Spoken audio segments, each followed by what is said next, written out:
Lady lovers, we are now at part 5 of my mature sapphics in film and TV with another 20 options to sink your teeth into. If you're enjoying this series, be sure to be subscribed since 90% of you are not, and I would love to hit that 50k this year. Starting out with the film Between Two Women, set in the 1950s Yorkshire where Ellen, unhappy in her marriage, meets her son's teacher, Kfia. A friendship that borders on more develops, but given the times, the prospect of an affair is unthinkable. It's a quiet and simple film that delves into the emotional journey to discovering an attraction for another woman. The movie, however, doesn't have a happy ending, not even a kiss, so even though I thought the film had its merits, I wasn't totally won over.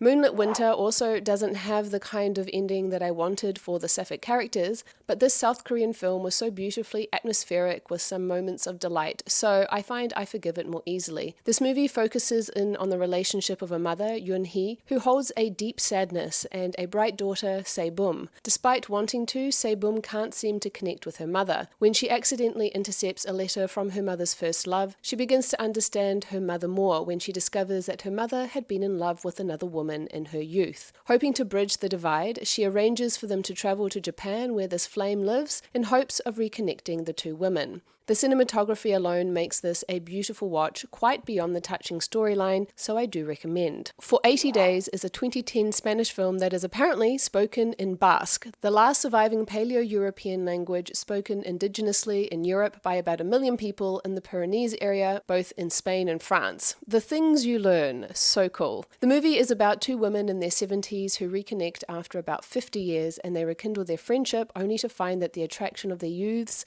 is still there. While one of them is living as an out lesbian, the other is married to a man, and it forces her to face what she did not in her youth. I haven't seen it, but from the trailer I'm intrigued, and if I can get my hands on a copy, I will surely check it out. Bobby's Girl is about Bally and Roberta, a middle-aged lesbian couple whose life in an idyllic Irish town is turned upside down when Roberta's 10-year-old nephew comes to stay with them when he is orphaned, and Roberta discovers that she has a lump in her breast. I'm to understand it's a sweet, sentimental, feel-good film, and there is a copy of the film to be had on YouTube, so I have linked it in the description.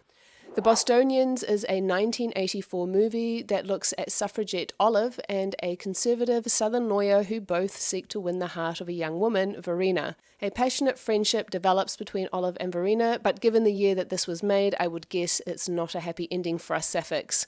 It stars Vanessa Redgrave as the mature sapphic lady, who has also played sapphic in If These Walls Could Talk Too, but beyond that, I'm not sure if it's worth checking out. Let me know in the comments. Kfia is a 2023 film following Krishna, a spy who is tasked with tracking down a mole selling Indian defense secrets. The lesbian element, I am to understand, doesn't get a lot of screen time, although it is not inconsequential to the plot. During this job, Krishna is reminded of a previous job where she and a woman called Hina worked together, and this leads her to seek Hina out, and things turn sapphic. I don't know that it's a movie you would watch just for the lady-loving lady elements, but it does have a mature sapphic lady as the protagonist. Finn's Girl is a movie about Finn, who must raise her stepdaughter alone after the death of her partner, while also dealing with death threats for working at an abortion clinic. From the sounds of it, this film focuses in on the relationship between a parent and child, and of course the politically hot issue of women's reproductive rights too, which, unfortunately, doesn't seem to have improved since the film was made in 2007. Not sure how much the sapphic element plays into it, but the lead is a mature sapphic lady. La Nave del Olvido, also known as Forgotten Roads, is a Chilean film about a recently widowed woman who moves in with her daughter in a small religious-minded village and strikes up a friendship with the woman next door which turns to love, only that doesn't go over well with the village. Watching the trailer got me all excited because it looks like it's a beautiful film, so I will definitely be checking this one out when I can get my hands on a copy. Hopefully it's as good as it looks. Same goes for Las Herederas, known as The Heiress in English, about Chela and Chiquita, a couple who have been together for 30 years and are descended from wealthy families. When they find themselves in a financial crisis, they begin to sell their family heirlooms off, and Chela starts a taxi service for some wealthy clients. This leads her to meeting Angie, a young woman who reinvigorates Chela's world.